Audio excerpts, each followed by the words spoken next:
नमस्कार. कोल्हापुरी तडका या चॅनेलवरती तुम्हा सगळ्यांचं मनापासून स्वागत आहे. आज आपण बनवणार आहोत थंडी स्पेशल म्हणजे थंडीच्या दिवसामध्ये जरूर खावावी अशी डिंक गव्हाचे पीठ ड्रायफ्रुट्स वापरून अशी मस्त खुटखुटीत अशी आपण वडी पाहणार आहोत. चला तर रेसिपीला सुरुवात करूया. त्यासाठी मी इथे घेतलेले आहे डिंक घेतलेला आहे. बघा हा डिंक मी फुल 1 वाटी घेतलेला आहे म्हणजे हा 200 ग्रॅम प्रमाणामध्ये हा डिंक आहे. आणि आता हा डिंक काय करायचा मिक्सरच्या भांड्यामध्ये घालून त्याची छान अशी पावडर बनवून घ्यायची. बघा होता होईल तेवढं जास्तीत जास्त प्रमाणामध्ये अगदी बारीकशी अशी ही पावडर आपण बनवून घ्यायची आहे. तुम्ही इथं पाहू शकता मी अगदी बारीक अशी ही पावडर बनवून घेतलेली आहे. आता गॅसवरती मी एक कढई ठेवलेली आहे आणि त्या कढईमध्ये फुल्ल 1 वाटी मी इथं तूप टाकणार आहे. तूप देखील आपलं इथं 200 ग्रॅम प्रमाणामध्ये तूप आहे. थोडंसं कमी जास्त तूप इथं लागू शकतं.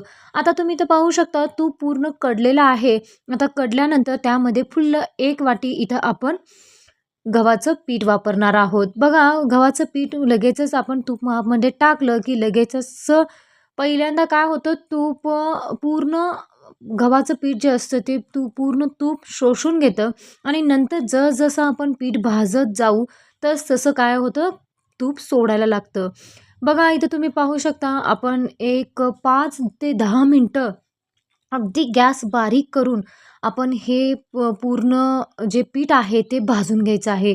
बघा इथे तुम्ही पाहू शकता जसं पीठ भाजत गेलो तसं पूर्ण कढईनं तूप सोडलेलं आहे म्हणजे पीठ पूर्ण भाजलं गेलेलं आहे. खमंग असा वास सुटला की ओळखून जायचं की पीठ आपलं छान असं भाजलं गेलेलं आहे. आता यामध्ये मी अर्धी वाटी सुकं खोबरं टाकलेलं आहे आणि जो आपण डिंक भाजून घेतलेला आहे सॉरी डिंक जो बारीक करून घेतला आहे त्याची पावडर बनवून घेतलेली आहे तो डिंक यामध्ये टाकायचा आहे.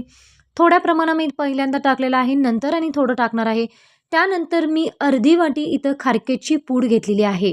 बघा खारकेची पूड देखील घालायची आहे आणि त्यानंतर उरलेली खारीक जी आपण उरलेलं डिंक पावडर होती ती देखील मी यामध्ये टाकून घेणार आहे. थोडेसे ड्रायफ्रुट्स टाकू शकतो.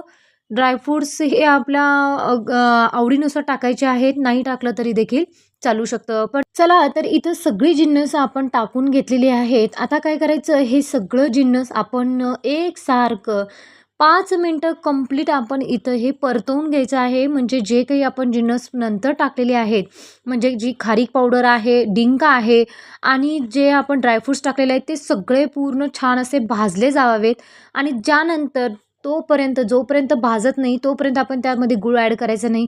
जेव्हा हे खमंग असे भाजले जाईल सगळे जिन्नस त्यानंतर आपण इथं गूळ टाकायचं आहे. पहिल्यांदा मी थोडासा गूळ टाकलेला आहे. आता त्यानंतर तुम्ही इथं पाहू शकता मी नंतर आणि थोडा गूळ टाकलेला आहे. गूळ इथं मी चांगला 300 ग्रॅम टाकलेला आहे. कारण हे सगळे जे पदार्थ आपण इथं वापरलेले आहेत त्या सगळ्या पदार्थांचं प्रमाण जर तुम्ही मोजलं तर चांगलं इथं अर्धा किलो प्रमाणमध्ये इथं सगळे हे जिन्नस होतात आणि त्यानंतर आपण इथं 300 ते 350 ग्रॅम आपण इथं गूळ वापरायचं आहे. जसं हे गूळ वितळत जाईल तसं मिश्रण पूर्ण पातळ होत जातं म्हणजे सैलसर होतं आणि आपल्याला वडीसाठी हे सेट होतं. बघा इथं तुम्ही पाहू शकता पूर्ण जसा मी गॅस इथं अगदी बारीक ठेवलेला आहे. गॅस बंद केलेला नाही. बघा इथं पाहू शकता तुम्ही जसं आपला हा गूळ वितळत जाईल तसं हे मिश्रण पूर्ण छान असं सेट झालेलं आहे. म्हणजे मिश्रण पूर्ण असं तयार झालेलं आहे. आता काय करायचं एका ताटाला मी छान तूप लावून घेतलेलं आहे आणि त्यामध्ये हे मिश्रण पूर्ण काढून घेणार आहे. तुम्ही इथं पाहू शकता इथं सगळं मिश्रण आपण काढून घ्यायचं आहे. मिश्रण गरम आहे तेव्हाच ही सगळी आपली प्रोसिजर करायची आहे. आता काय करायचं ह्या ताटामध्ये सगळं आपण पसरून घ्यायचं आणि आपल्याला एक वाटी घ्यायची आणि वाटीच्या साहाय्यानं आपल्याला हे जे वाटीचं तळवं असतं त्या तळव्यानं आपण काय करायचं आहे हे पूर्ण सेट करून घ्यायचं आहे वड्यांसाठी. बघा इथं व्यवस्थित असं हे सेट करून झालं की त्याला आपण काय करायचं लगेचच आपण म्हणजे थोडंसं ड्रायफ्रुट्स टाकू शकतो. मी इथं काय केलेलं आहे आपण पिस्त्याचे जे काप असतात ते घेतलेले आहेत. नाही टाकलं तरी देखील चालू शकतं पण मी थोडंसं गार्निशसाठी इथं वापरलेलं आहे आणि हे जे पिस्त्याचे काप आहे ते व्यवस्थित टाकून घ्यायचे आहेत आणि त्यानंतर हे जे मिश्रण आहे ते मिश्रण गरम असतानाच आपण इथं वडी पाडून घ्यायची आहे. म्हणजेच काय फक्त त्याला शेप देऊन ठेवायचा आहे.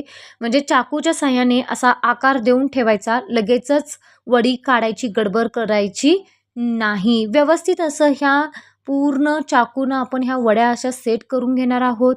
मिश्रण पूर्ण गरम आहे आणि जोपर्यंत गरम आहे तोपर्यंतच आपल्याला हे वड्यांसाठी त्याला शेप देऊन ठेवायचं आहे. आणि एक 5 ते 10 मिनिटांनंतर पूर्ण मिश्रण थंड झाल्यानंतरच आपण ह्या वड्या काढून घेणार आहोत. तोपर्यंत आपण ह्या वड्या काढायची गडबड करायचं नाही. बघा इथं पाहू शकता अतिशय सुंदर अशी ही वडी आता आपण सेट करून ठेवलेली आहे. आता एक 5 ते 10 मिनिटानंतर पूर्ण हे मिश्रण थंड झालेलं आहे. तुम्ही पाहू शकता. आता काय करायचं, लगेचच आपल्याला ह्या वड्या पाडायला येतात, म्हणजे काढता येतात. तुम्ही पाहू शकता मी व्हिडिओमध्ये दाखवते त्या पद्धतीनं अशा एक-एक करून आपण इथं वडी काढून घ्यायची आहे. बघा यामध्ये जे काही आपण जिन्नस वापरलेले आहेत ते थंडीच्या दिवसामध्ये अतिशय गुणकारी आहेत, आपल्या शरीरासाठी खूप हेल्दी आहेत. कारण या थंडीच्या दिवसामध्ये गूळ आणि डिंक म्हणा, ड्रायफ्रूट्स म्हणा, हे तर अतिशय पौष्टिक असे हे पदार्थ आहेत. आणि जे काही पौष्टिक पदार्थ आहेत तेच आपण इथं वापरलेले आहेत.